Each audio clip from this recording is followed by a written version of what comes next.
pequeños. Y después se describe esta infección mucho en mineros. ¿Por qué? Porque las minas son muy calientes.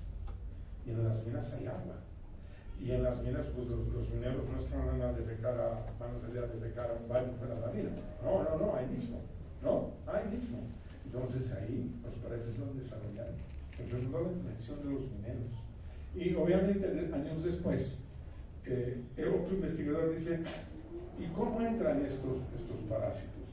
Y él estudiando, se dio cuenta que entraban por la piel. Y él se infecta con unas larvas que ingresan por la piel. Tan igual como esto que vemos aquí abajo.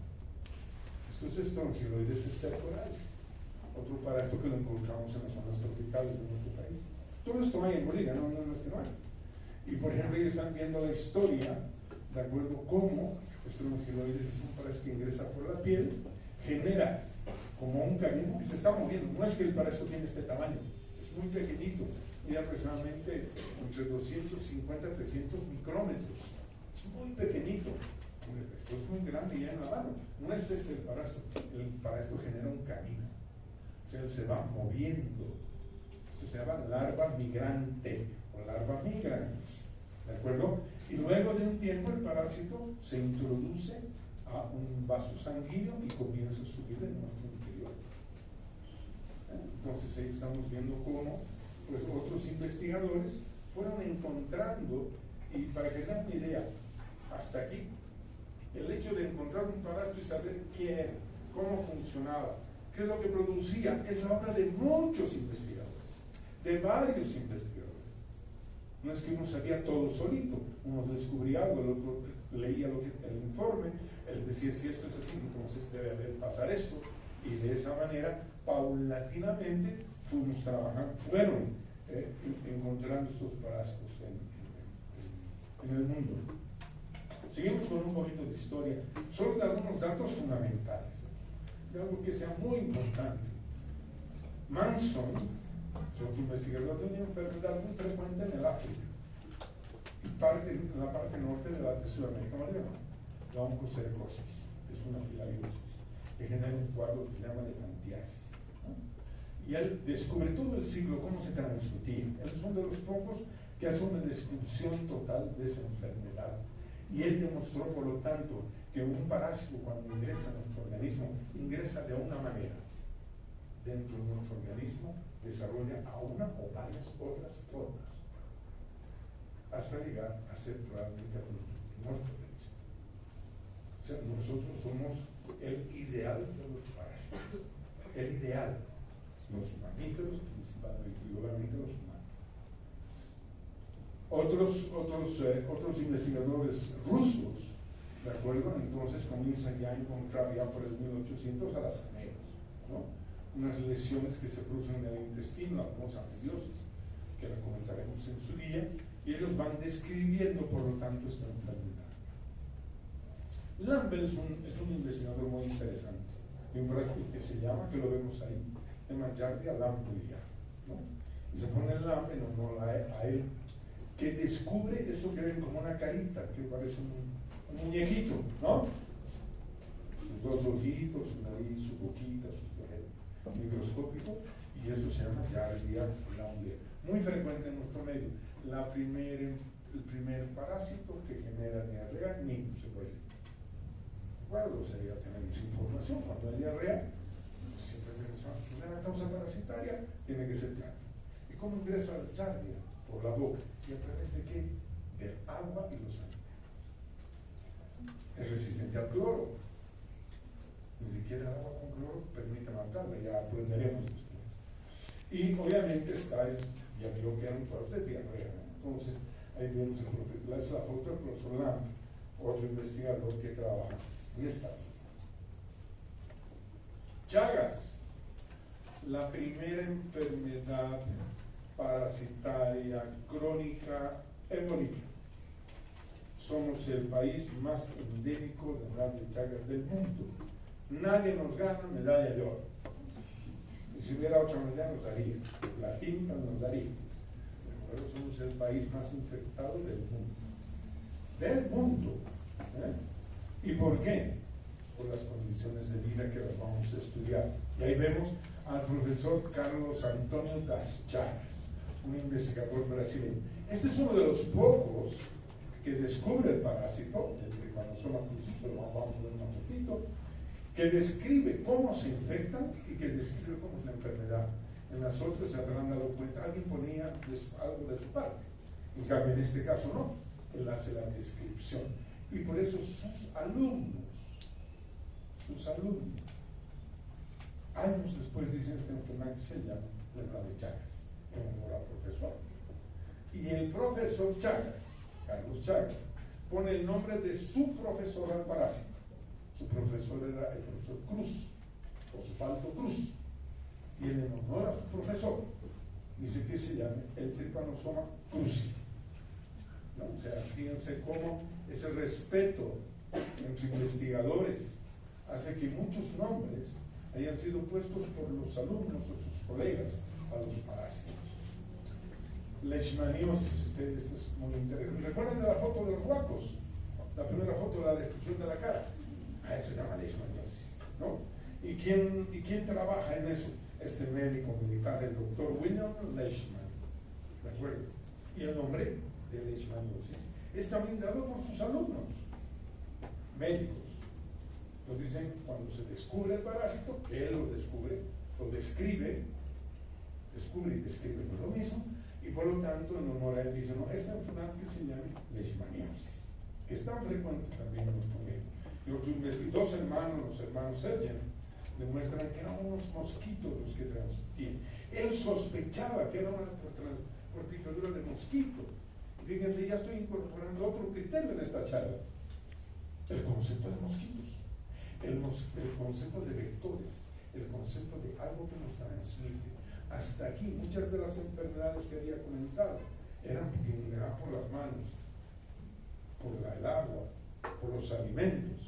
Pero ya que estamos viendo en estas dos enfermedades, en esta lámina, que esas enfermedades son transmitidas por vectores. En el caso del Chagas, por la vinchuca, el Teriaton infestans, ¿de acuerdo? Y en el caso de la enfermedad de leishmaniosis, a través de los levótomos, ¿de acuerdo? Y es Gaspar Vian, también otro médico brasileño, el que encuentra, estudia, analiza las muestras que él tomaba de las lesiones y dice, no, vamos a poner el nombre que se llama Leishmania brasiliensis, es decir, Leishmania, como el del profesor Leishman, ¿no? Y brasiliensis porque en Brasil fue el lugar donde se hicieron los mejores estudios de esta enfermedad tan frecuente en el mundo. Ahora ya no solamente en América, en el mundo, pero siempre ha habido personas con ninguna tecnología. Ellos, fíjense, Chagas no tenía ningún laboratorio de último modelo, ni PCR, ni computadoras, ni internet, ni nada, aquello, ni inteligencia artificial, nada. Es el ingenio y la capacidad del ser humano el que tiene que seguir manteniéndonos vigentes en la vida. La inteligencia artificial no es más que el pirateo de toda la producción de los seres humanos que han reunido. ¿Vale? Todos los trabajos, ¿de dónde salen?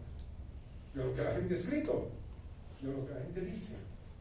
Pues es lo más pirata que hay, pero funciona.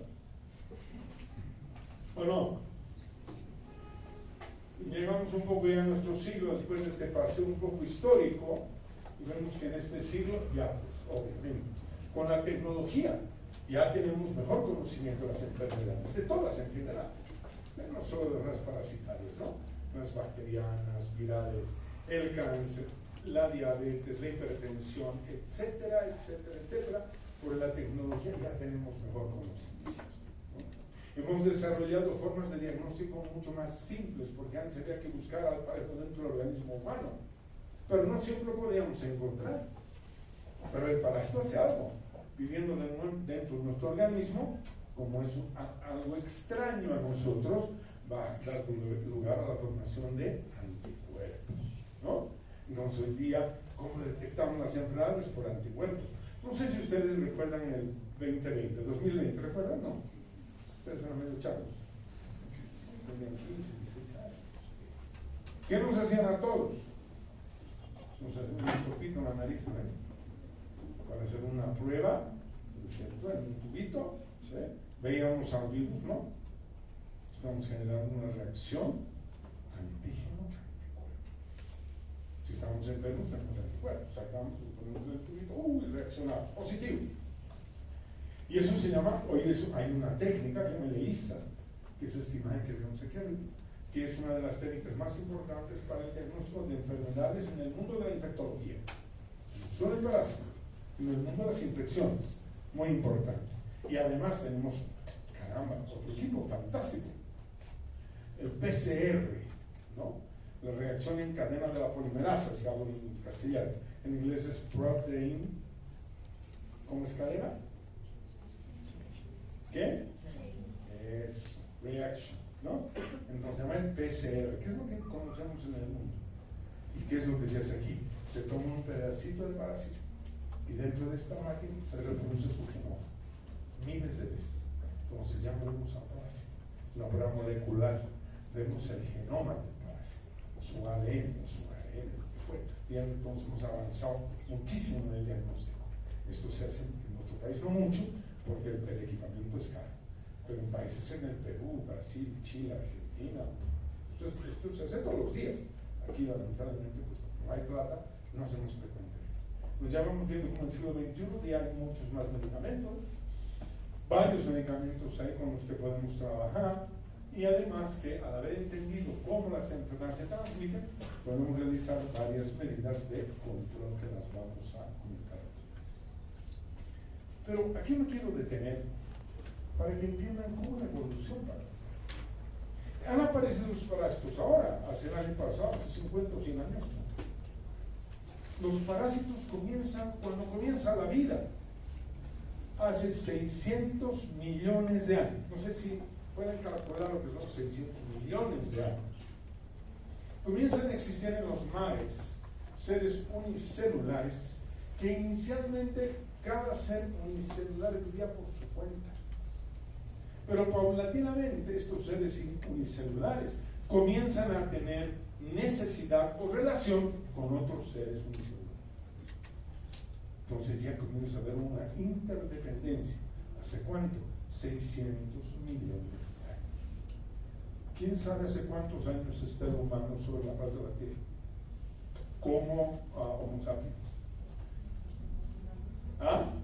200.000 años. No. 140.000. No. Siga, vamos bajando, estamos bien, estamos trabajando. ¿Está bien? ¿A quién más?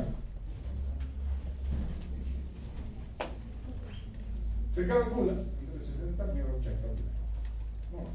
No más. Oye, ¿qué tiene que ver nuestra edad con 600 millones de años? Nada que ver. Ya después de otros miles, millones de años, ya aparecen a aparecer otras cosas.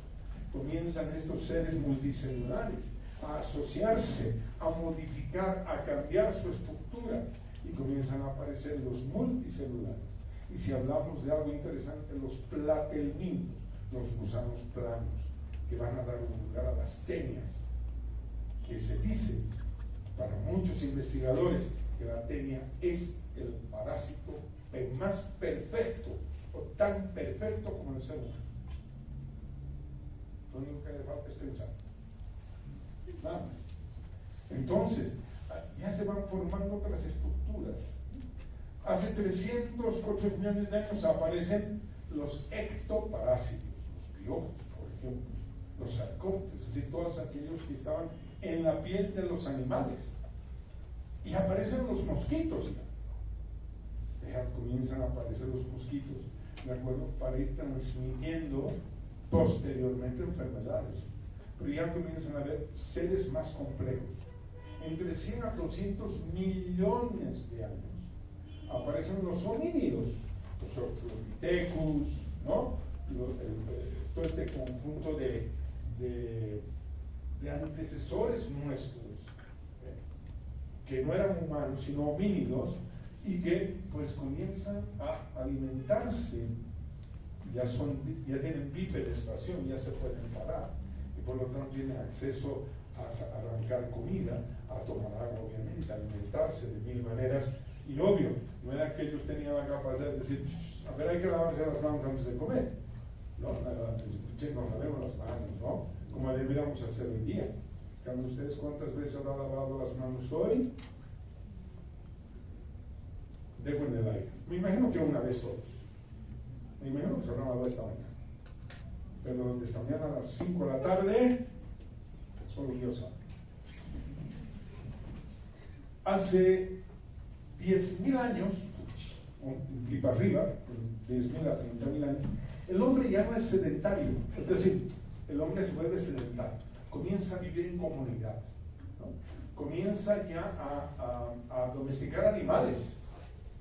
Y por lo tanto, el hecho de vivir en comunidad, ¿de acuerdo?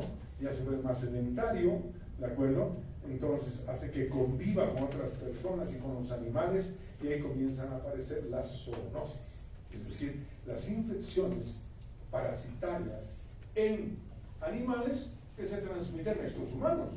Porque claro, ¿ustedes qué pensaban? Que los humanos iban a cocinar y ponerle salsita y no. O sea, tenían que comer pues con las manos mugres, tenían que pelear y conseguir su comida.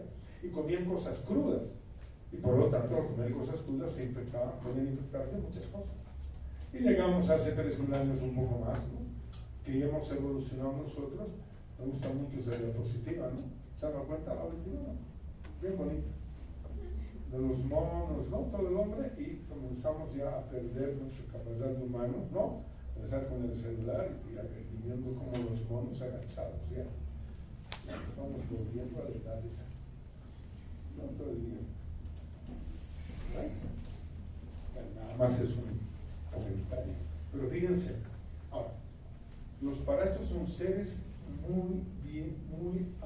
con gran capacidad de sobrevivencia y que además han desarrollado también que se han adaptado a diversas partes de nuestro organismo, como voy a comentar enseguida. Pero bueno, llegaremos a definir esta historia, ¿no? ¿Qué es pues un parásito? A ver, los parásitos históricamente tienen una historia. Ay, perdón por la redundancia. En las cortes, en el medioevo, el parásito era aquel individuo que servía, una especie de garzón. Era el que además de servir conversaba con los comensales, ¿de acuerdo? Por eso tiene su nombre, ¿no? Parásito viene del que se sienta al lado para comer, ¿no? Entonces los parásitos eran esas personas que tú estabas comiendo y él se acercaba y para que tengas una comida agradable, te conversaba. Y ese se llama parásito. No, o sea, ese era el parásito en términos de asumir la definición, el que se alimenta junto a otro. Años después, cuando se ven entendiendo los parásitos en el sentido que los parásitos viven de una especie para alimentarse, porque ellos no tienen, muchos de ellos, capacidad de sobrevivir en el medio externo. Si alguien no puede vivir en el medio externo, es un parásito. Inclusive, se dice que el feto es un parásito. El feto, todos somos fetos, ¿o no? No son regajos, todos hemos sido fetos, ¿no? En el mundo de nuestra madre. Y se considera que es un parásito, porque está viviendo dentro de una especie, se está alimentando de esa especie, está quitando nutrientes a la madre, por eso las madres hacen anemia. Por eso a las madres hay que darle hierro. No se considera que el feto es un parásito. Hay otros más en el mundo, pero bueno, no quiero interrumpir. Entonces, ese es el parásito que estamos viendo. Dos tipos de parásitos, ¿no? Unos microscópicos, como el primero Giardia, y uno que puede medir hasta 8 metros, como las tenias que están ahí abajo. Medir hasta 8, de alguno en el Brasil se ha encontrado, bueno, eso es raro, una tenia de 20 metros. 20 viviendo ¿dónde? En el intestino. ¿Y por qué vive en el intestino? Porque es el órgano más grande. Simple, ¿no? Si es, para esto es grande, tiene que tener un lugar pegado ese espacio. Entonces, ¿por qué el parásito lo definimos como tal? Viven en una especie superior. En el caso de la parasitología humana, los parásitos, nosotros somos una especie superior en relación a los parásitos. ¿Y por qué vive son en nosotros algunos parásitos, porque se han adaptado a vivir en nosotros. Así hay parásitos de peces, hay parásitos de perros, de gatos, de leones, de elefantes, de hipopótamos, de la raya en el mar, de los tiburones. Las hormigas tienen parásitos, las aves tienen parásitos, cualquier ser vivo tiene parásitos. Específicos es especie, o sea, hay una especificidad de especie, es decir, no se van a meter a cualquier otro animal. ¿Por qué? Porque hay una dependencia genética. Genéticamente los parásitos se han adaptado a vivir en nuestra genética. Nuestra genética define nuestra estructura, nuestra función, ¿o no? La genética define eso. Genéticamente se define si vamos a ver, no ver, si va a funcionar nuestro corazón, el intestino, si se vamos a secretar hormonas o no. Eso es una decisión de nuestros genes. Los parásitos han tenido que adaptarse a lo largo de miles de millones de años a nosotros. ¿De acuerdo? ¿Y para qué? Para depender metabólicamente. ¿Por qué? ¿Qué quiere decir eso? La dependencia metabólica significa que es el lugar donde el parásito se va a nutrir. A momentos pienso que yo soy un parásito. Porque si no hubiera comida en mi casa, no iríamos a mi casa. O voy más. Por el amor a mi familia. Mi familia no me va a ver un día. ¿Qué pena? No, a menos voy porque tenemos asegurada la comida o no. A veces somos parásitos humanos, ¿no? Si no hay comida en tu casa, ¿qué vas a hacer? ¿Dónde vas a ir? ¿A tu tía, donde el vecino, la abuela? Alguien te darás un plato de comida. ¿No ven? Parece que somos muchos parásitos. Ellos dependen para subsistir, pero no quieren matarnos. A diferencia de las bacterias. Las bacterias les interesa multiplicarse, alimentar, reproducirse y chao. Y si lo matamos al ciudadano, muy bien. Los parásitos no quieren matar mucha gente. Porque, ¿qué pasa si nos mataran los parásitos? Ellos también desaparecen. Eso quiere decir que tienen que dar continuidad y perpetuar su especie. Porque si el humano desaparece, los parásitos humanos desaparecerían, pero hay humanos en otros animales, no hay ningún problema.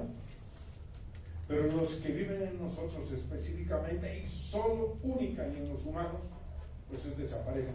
Entonces el parásito dice, ¿cómo voy a matar a aquel que me permite mantener mi especie? Entonces, esos son los componentes de la definición de qué es un parásito. Hay muchas otras definiciones, pero yo quiero utilizar dos. Por ejemplo, hay parasitología veterinaria, que tiene su definición. Pero me interesa, desde el punto de vista médico, trabajar con dos definiciones. Lo que es parasitología médica y lo que es parasitología clínica. Caramba, la línea de emisión es muy fina, pero muchas veces vale completo. En el primer caso, la parasitología médica, como su nombre dice, estudia el parásito, cómo se desarrolla, cómo se transforma, etc. O sea, ¿qué es? ¿No? O sea, ¿cuál es el ciclo biológico del parásito? ¿Cómo hace el parásito para sobrevivir? Etcétera, etcétera. En cambio, la parasitología clínica está hablando de la enfermedad parasitaria. ¿Explica? De alguna manera, la parasitología médica, obvio, también se estudia la enfermedad. Pero aquí es mucho más preciso, ¿no? Porque aquí, en la parasitología clínica, estamos así trabajando en un servicio de salud. En cambio, en la médica, de repente hay otras cosas, hay que hacer investigación, hay que estudiar esos otros componentes. Que aquí hacemos prevención, por supuesto, podemos control y prevención. Pero estas definiciones, que pueden ser muy confusas a momento, nada más es para que tengamos una primera orientación del mundo y espacio donde trabajamos. ¿Qué hace el médico en un primer nivel de atención, donde ustedes van a ir a trabajar cuando terminen esta carrera? No van a entrar al hospital. ¿Sí? Van a entrar, son especialistas. Si no son, no. ¿Van a ir a trabajar al hospital de Cotaúma, a los Pinos? No, porque no son especialistas.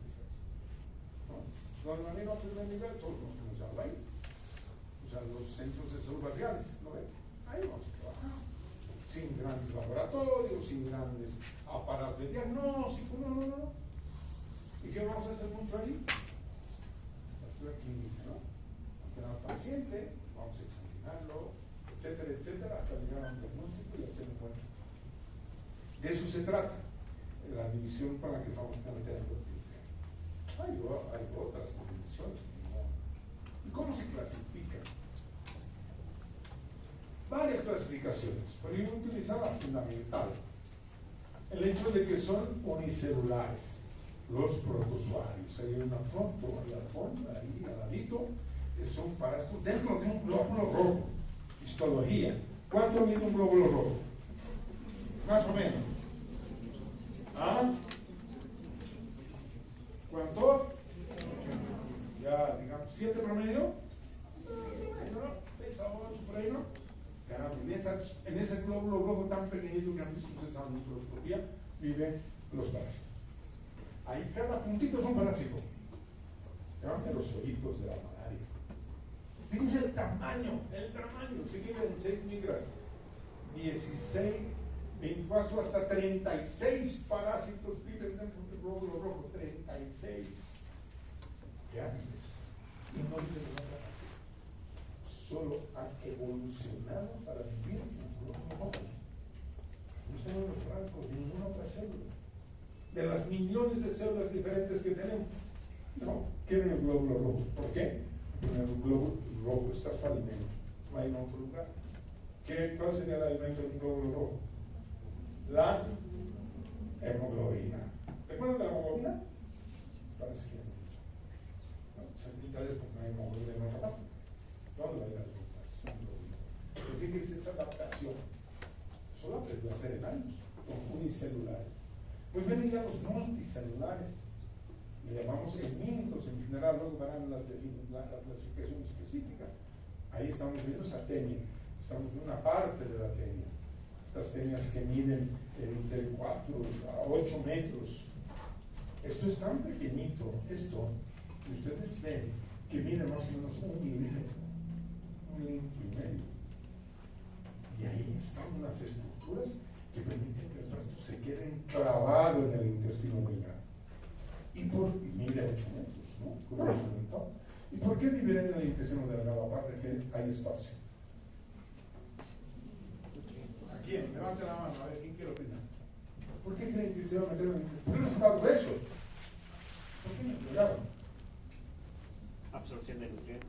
Muy bien, porque en el delgado se produce el metabolismo de los alimentos. Y como este bicho no tiene aparato digestivo, no tiene enzimas para digerir, ¿qué hace? Lo que nosotros digerimos, él absorbe a través de la cutícula. ¿De acuerdo? Absorbe. Por eso vive en el intestino delgado. Todos los parásitos vienen en el lugar donde hay comida, para hacer un parado así. Después tenemos a los artrópodos. Esa imagen que tienen ahí es el piojo. El piojo. El 20% de los estudiantes de medicina de la facultad de la carrera de medicina de la Universidad Mayor de San Andrés tienen piojos en su cabeza. 20%. 2 de cada 10 tienen piojos. ¿Seguro? No seguro. ¿Y qué es un piojito? ¿No? Las caras. No hay que ser piojo. Ya, listo. Entonces esos son los artrópodos. A estos dos los podemos llamar endoparásitos. Estos dos grandes grupos, el 1 y el 2, viven dentro de nuestro cuerpo. En cambio a este le vamos a llamar un ectoparásito. ¿Por qué? Porque viven, estos ejemplos, en la superficie de nuestro cuerpo. Viven sobre la piel, ¿de acuerdo? Y se adhieren a los pelos o al vello. Entonces serían los endoparásitos, este sería el ectoparásito.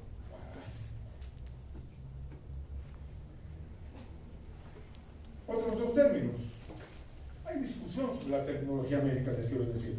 Posiblemente algún profesor diga que no es así. Yo nunca digo que él está equivocado. Yo digo, es mi opinión. ¿cierto? Nunca censuro la opinión de nadie. Son escuelas diferentes y de pensamiento diferente, de nuestra formación médica. Entonces yo hablo del parasitismo. No solo yo, en la escuela en la que me he formado, hablamos de parasitismo, que no es lo mismo que ismo que osis. Suica, consigue una diferencia, ¿no? Entonces, como parasitismo, ¿qué es? Estamos viendo en Tamueva coli. Un tipo de ameba. Vive en nuestro organismo. Es un organismo, es una especie saprófita.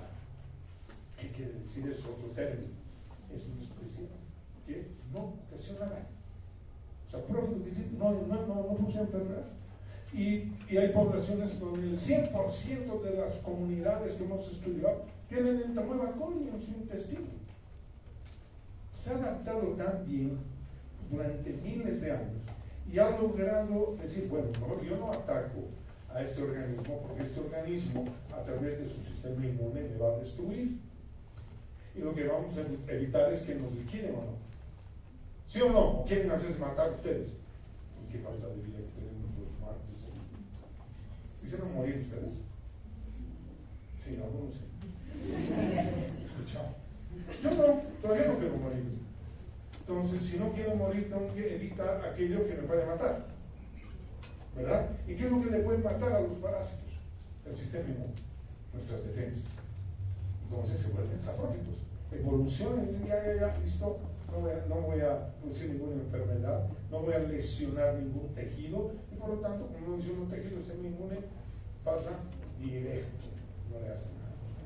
Pero hay otros, los que generan parasitosis, es decir, los que generan enfermedad, que tienen por lo tanto la capacidad de infectar y generar enfermedad. A ver, ¿todos los enfermos están infectados? Sí. ¿Todos los infectados van a desarrollar enfermedad? No siempre. ¿De acuerdo? Cuando están infectados, pues no desarrollamos enfermedad. ¿Por qué? Porque estamos en equilibrio con nuestro sistema inmune. Tenemos ahí dentro, no estamos enfermos. Depende de nuestro sistema inmune. Depende, ya vamos a aprender de muchas otras cosas, pero para que no me... El que tiene enfermedad está infectado. Y el que está infectado no siempre tiene enfermedad. Y no es lo mismo infección que enfermedad. Porque la infección es la presencia, ¿no?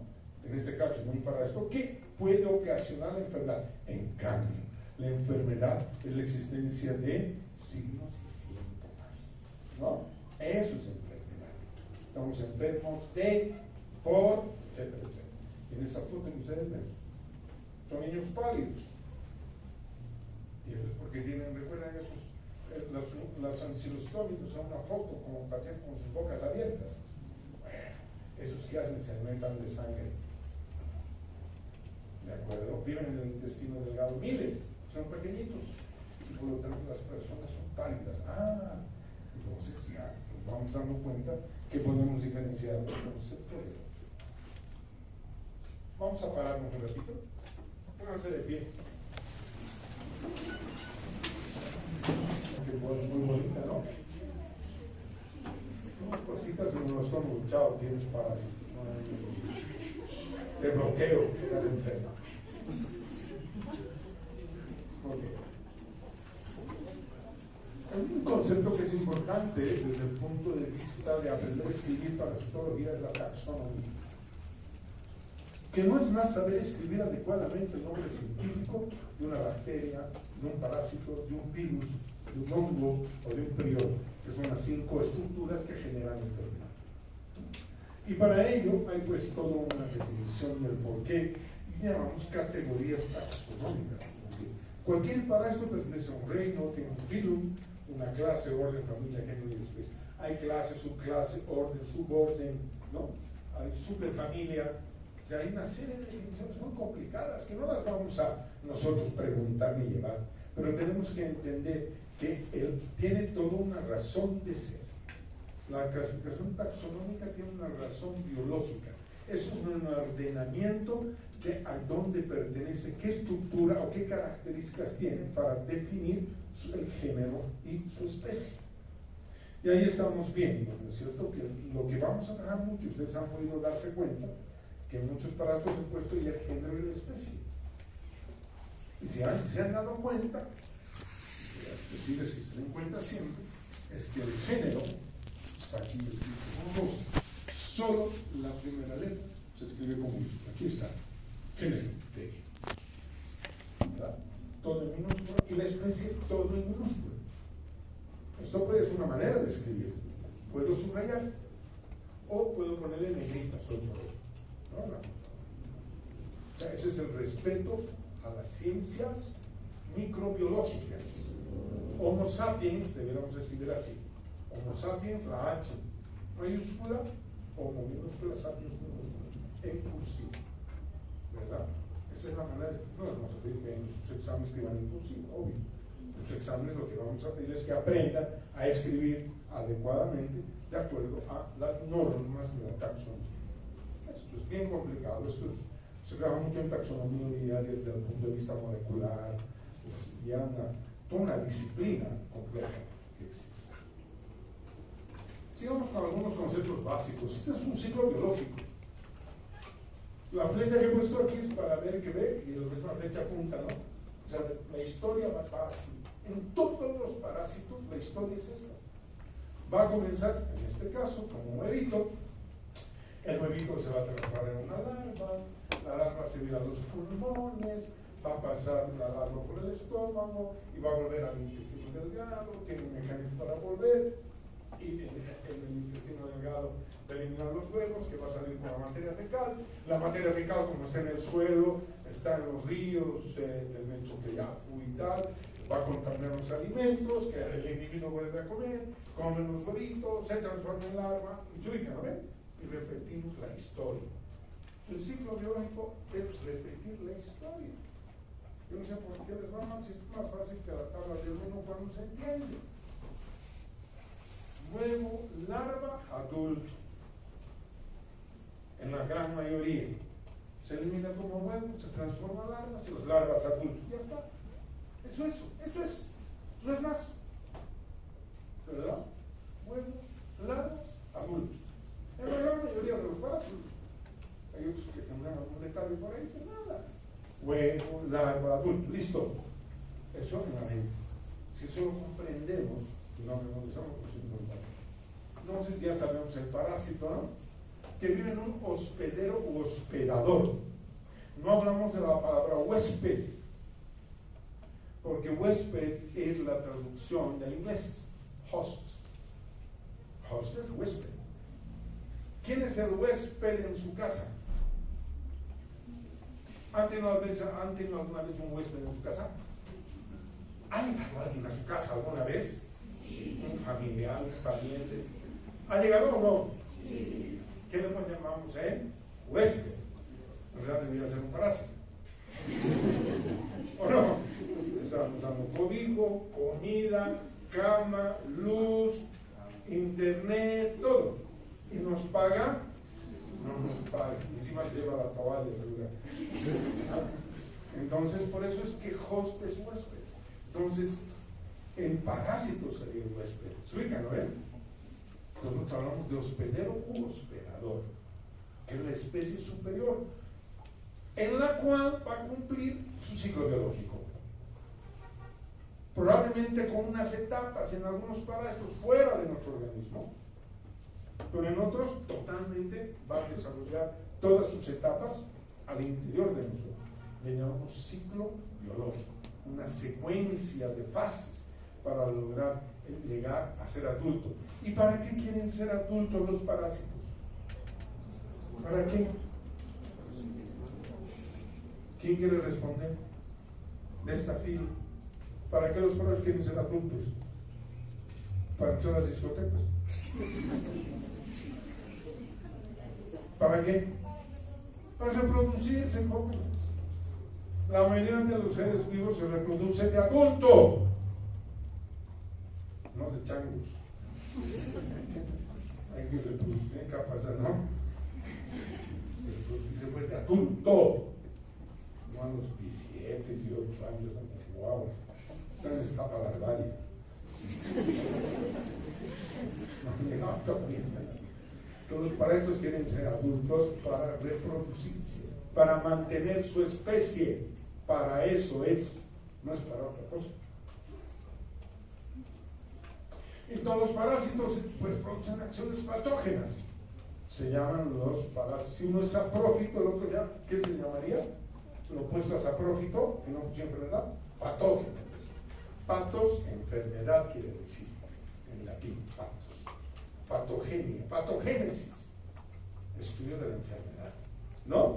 Entonces, pues tiene muchas acciones. ¿Dónde van a producir su acción patógena? En su hábitat, doble T. ¿Por qué viven ahí? ¿Por qué tienen hábitat? ¿Recuerdan los glóbulos, los plasmoides que vivían dentro del glóbulo rojo? ¿Por qué vivían ahí? Porque estaba comida. Entonces, ¿qué es lo que van a producir? Van a destruir el glóbulo rojo. Entonces, los que están viviendo en el intestino, el ascaris es muy famoso en sí. Está viendo aquí en el intestino delgado. ¿Qué va a desarrollar ahí? Se va a utilizar nuestros nutrientes, nos va a quitar nuestra comida. Por ejemplo, eso se llama una acción exfoliatriz. En la siguiente clase se verán las diferentes acciones patógenas. Entonces, si tiene acciones patógenas, si tiene capacidad de patógena, patos es enfermedad, quiere decir que el paciente va a tener signos y síntomas de la enfermedad.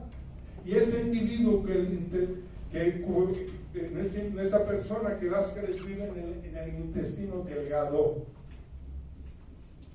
desde el punto de vista de la anatomía descriptiva, ¿en qué parte del abdomen el paciente se va a quejar del dolor? Anatomía pura y dura. Si vive en el intestino, vive en el intestino delgado, han hecho anatomía, han hecho anatomía, han hecho directo a la segunda. No les han hecho de los cuadrantes, ni bonito, anatomía topográfica. Por lo tanto, el paciente, ¿dónde va a tener dolor? Le va a decir, doctor, me duele, no, me duele. Aquí, doctor, me duele. Eso va a decir. ¿Qué se va a señalar?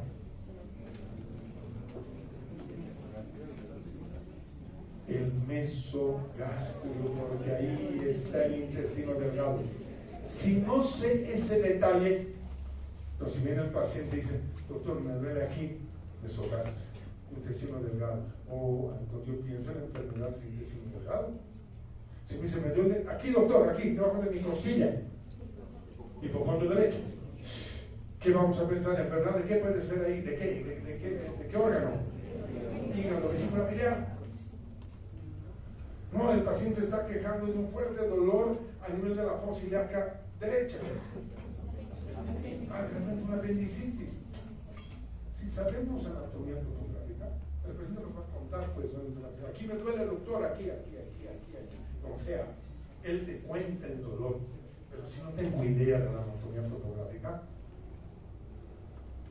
¿y ahora qué le digo al ciudadano? Se ubican. Entonces, dense cuenta que eso se llama signos y síntomas. Signos es lo que el paciente te dice, síntomas es lo que tiene. Signos nos vemos, un paciente pálido es un signo. Está pálido que pues anemia. ¿Se ubican? Le duele la barriga, es un síntoma, porque no vemos. ¿Se ubican? El signo se ve, el síntoma no se ve. Pero ahí seguimos. Entonces eso va a dar un cuadro clínico, ¿no? Pero si el paciente, entonces, ¿qué hay que hacer? Hay que diagnosticarle, ¿no? Hay que hacer un diagnóstico que puede ser clínico. El paciente tiene una parastosis intestinal, no le dice nada. Pero quiero saber cuál es el agente etiológico. Otra palabra interesante, agente etiológico. Es la causa de la enfermedad. ¿No? Agente etiológico. En este caso, por ejemplo, nos interesa pensar, este paciente viene de los yungas. Tiene su barriga así grande, es barbudo y viene de los yungas. Y sus bracitos son flaquitos. Caramba, no será ascaris nigricolitis, pienso con él. ¿No? Nos digo, háganle un copo parasitológico. Los huevos de ascaris. Examen de ese si sale el huevo de ascaris. Uy, qué bien, ¿verdad? pero puedo utilizar otros métodos de diagnóstico. Estoy hablando por eso que utilizan métodos y técnicas. Esta es una endoscopia alta. Se le pone una endoscopia, eso no va a ser el médico, ¿no? Y ahí vemos el ascaris moviéndose. O puedo hacer por imágenes, una ecografía. Y ahí vemos el parásito aquí, fíjense como si fuera una reglita, ¿no? ¿Dónde está? Dentro de la vesícula. Bueno, y si vemos esto que estaba saliendo los parásitos por la boca y por la nariz, es obvio, ¿no? Entonces, fíjense que para hacer el diagnóstico de algunos parásitos podemos utilizar varios métodos y técnicas diagnósticas que nos permita seguir con la siguiente etapa, el tratamiento, ¿no? Como tiene este enfermedad, le vamos a dar seguramente mebendazol, le daremos mebendazol 2 veces al día durante 3 días, y después le haremos un control de cura, le pediremos un nuevo análisis para ver si el parásito ha sido eliminado. Pero seguramente le van a decir, doctor, muchas gracias, me da cosa, pero le quería tener unos ascaris de recuerdo, no porque él de eliminar ascaris, ¿no? Pero le decimos al paciente, no sea maldito, con un guantecito traigo unos ascaris y me regala, por favor, para mostrarles a mis alumnos, para que vean. Lo veremos, no se preocupen. Entonces, fíjense cómo son etapas, ¿no? Vamos siempre por etapas. El método clínico. Bueno, ya está, ya sabemos el parásito. Entonces tenemos que comenzar a ver por qué esa parasitosis es tan importante. Vuelvo a la primera diapositiva. Esas enfermedades tropicales desatendidas, ¿no? Pucha, los geohelmintos, decía. Ahí están los geohelmintos. Fíjense dónde están los geohelmintos. En los países pobres. ¿Verdad? En los países pobres. África, el Asia, Centroamérica. Son enfermedades de los países pobres. ¿Por qué será de los países pobres? Porque la educación es inadecuada, porque los servicios de salud son malos, porque los médicos son malos, porque si tuviéramos hospitales magníficos, porque el hospital sea grande, moderno y lindo, vamos a resolver problemas de salud. No. Se resuelve problemas de salud cuando el médico es bueno. Si ponemos un hospital lindo con puros malos, qué desastre, ¿no? No es como al frente, no está el viejito con puros buenos, todos colegas de hospital. Hay que ser buen médico. Entonces han dicho, ¿cómo podemos controlar estas enfermedades? Se llama el WASH-IT en inglés. Es un acróstico que viene de poner letrinas, que la gente no defeque en el ambiente. Defecar en el ambiente tiene un nombre, fecalismo. Otro nombre que aprendemos. Que hay que desparasitar a toda la población.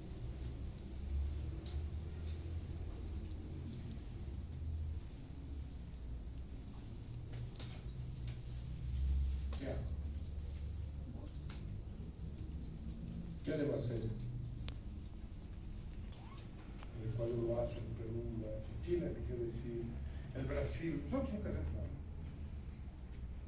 Hay que dotar de agua potable. Cuanto el agua sea más limpia, menos lugares de enfermedades hay. Hay que educar a la población, pero primero nos tenemos que educar nosotros. Ojalá que cuando terminen este año los capítulos de parasitología y microbiología hayan cambiado la actitud de ustedes dentro de su casa, hayan cambiado los hábitos dentro de su casa, que sus familiares, gente que ustedes quieran, hayan cambiado de hábitos.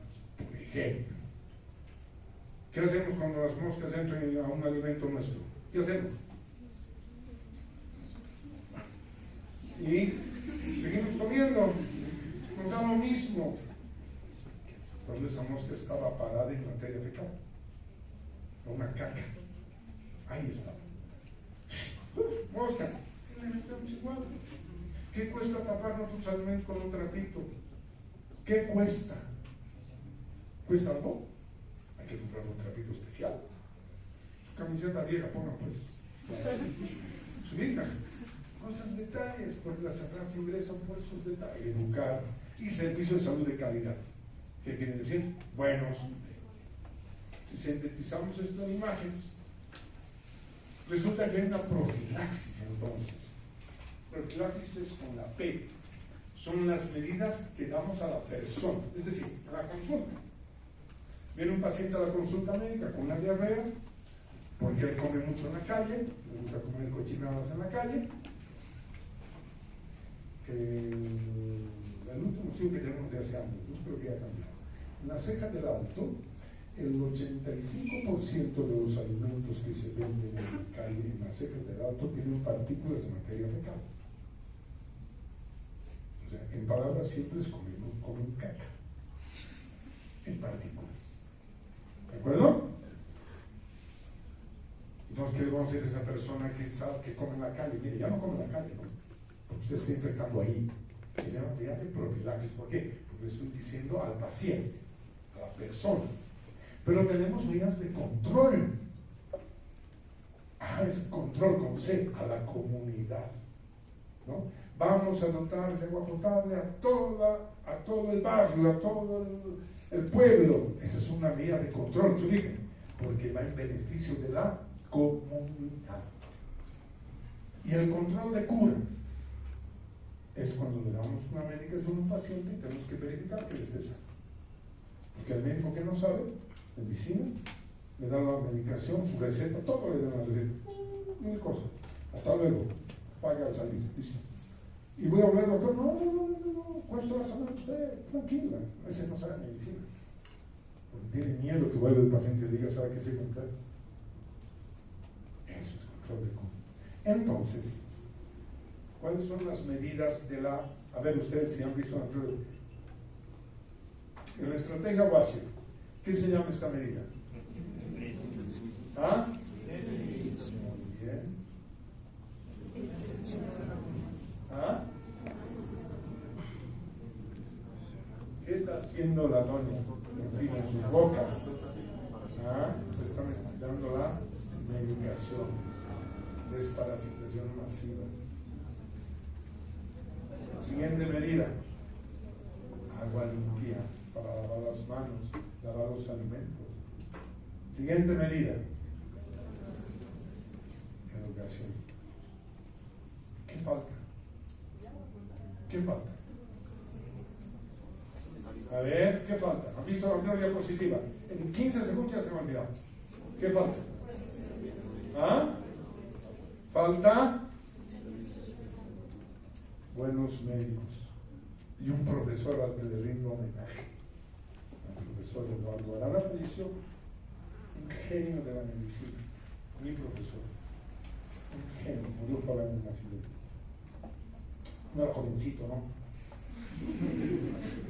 Era el mejor, uno de los mejores médicos del país y de Latinoamérica.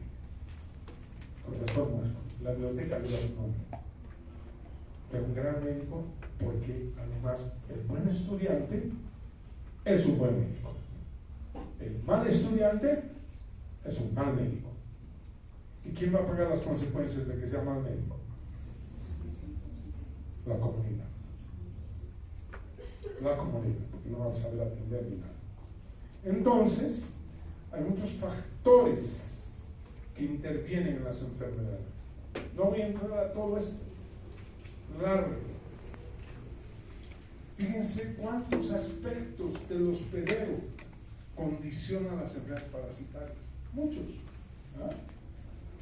Desde la edad, la ocupación, el nivel educativo, las condiciones, el tipo de información que tiene, elementos culturales. Yo siempre digo un aptapi.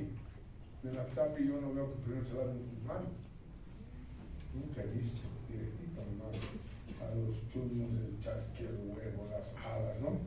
A mano limpia, a mano limpia, a mano pura mano, ¿no? Ustedes cuando salen de aquí han estado todo el día aquí en la facultad, se han agarrado los bancos, se han saludado, todo. Agarran, se van con unas papas fritas, ¿qué van a hacer? ¿Se van a pasear la bolsa? En su mano mugre van a y la galleta. Fíjense, es un tema de higiene, de educación en salud. Nada más, cosas que hay que cambiar. Muchas de estas cosas hay que cambiar. factores del parásito. Fíjense, los parásitos, no es que el parásito, pues tiene que haber una dosis. Si la fase es la que nos va a infectar, qué rápidamente se reproduce, dónde vive, cómo funciona, cómo evade la respuesta inmune, cómo bloquea la inmunidad, cómo evoluciona, se adapta, qué cepa es, cuán agresivo es. Fíjense, por lo tanto, no es el parásito, sino tiene que cumplir esas condiciones para generar enfermedad en esos individuos. Pero además, tienen que haber factores ambientales de origen humano que también contribuyen a la enfermedad parasitaria. La climatología, el cambio climático, mosquitos que van a aparecer, no sé, el dengue ahí hay en Cochabamba, en la ciudad de Cochabamba, porque los mosquitos se están adaptando a alturas mayores. ¿Por qué? Porque hay cambio climático. ¿Quién origina el cambio climático? Los humanos, las industrias, ¿verdad? La contaminación del ambiente, la no de agua potable, si esta agua es purificada, y etcétera, etcétera, etcétera, que ustedes ven. Hay imágenes del río Choqueyapu, el Choqueyapu que se une con el Cojahuira, río La Paz. El río La Paz, ¿para qué sirve? Para irrigar todas las verduras que están en el río abajo. Y del río abajo consumimos todas las verduras. ¿Y qué hay pues en las aguas de Choqueyapu? ¿Y qué hay? Todas las cacas de La Paz. No van flotando las cacas, se disuelven. Y con eso se riega el río abajo. Y comemos sin lavar. Somos bien cochinos. Los perros están en los lugares de comida. O sea, es que ¿cómo no nos vamos a enfermar si vivimos mal? ¿Cómo pues? Entonces, hay los tres factores, ¿no? Pues, tantas cositas que acabamos de ver en los círculos. ¿Para qué? Para que existan cosas que nos permitieran controlar. Porque eso que está dando vueltas siempre va a existir. En otras palabras, siempre va a haber enfermos por enfermedades parasitarias. Siempre. Lo que tenemos que evitar es que no sean muchos. Porque hay que cambiar muchas conductas de nuestra sociedad. Muchas conductas. Entonces se encuentran esos tres factores y ahora sí. O sea, no es el parásito nomás, ¿ven? Es el ambiente, es las condiciones, la calidad de vida, la educación de la población, etcétera, que permiten que tengan que enfermar. Entonces hay tres cosas que hay que hacer. Unas medidas de prevención buenas, una buena educación para la salud y calidad en los servicios de salud. Y ahí estamos nosotros. Si el servicio no es de calidad, no va a entender este fenómeno del enfermedad. Y voy a terminar con estos datos, porque ustedes son del año pasado. Han ingresado 272 por examen, con unas notas muy bajas. 139, el porcentaje de los que están entre 50 y 55 son el 51%. La mitad de ustedes entró con 51 esta facultad. Eso se llama ser mediocre, sinceramente. Apenas 3 personas tenían más de 70 en el examen del año pasado. Grave. ¿Y qué han hecho en morfológicas este año? Una sola persona, tiene más de 70 en anatomía. Una. Esos 24 que aparecen están pues por debajo. Son 24 que tienen nota de promedio por embriología, por histología, por ahí. Eso les ayudó a subir su nota. En anatomía solo uno tiene más de 70. Uno. ¿Ven? Todas las notas, 50. Reprobados un montón, el 20% reprobados. Y obviamente si yo sumo esas notas de 51, 51, son sus notas bajas. Y eso tiene, y ojo que tienen esas notas, esos porcentajes, porque les ha salvado histología y les ha salvado embriología. Porque si no sería fatal ponerles a cabo solo de anatomía, no quería deprimirlos. ¿Saben a qué conclusión he llegado? Que ustedes no están estudiando medicina. Perdón que les diga, en su cara. No está en nuestro beneficio. Son datos. Y la información está me dice aquí. ¿Cómo puede ser que una persona tenga más de 70 años? Una. No estamos estudiando nada. Y si no comenzamos a estudiar, ya han perdido un año en términos de promedio.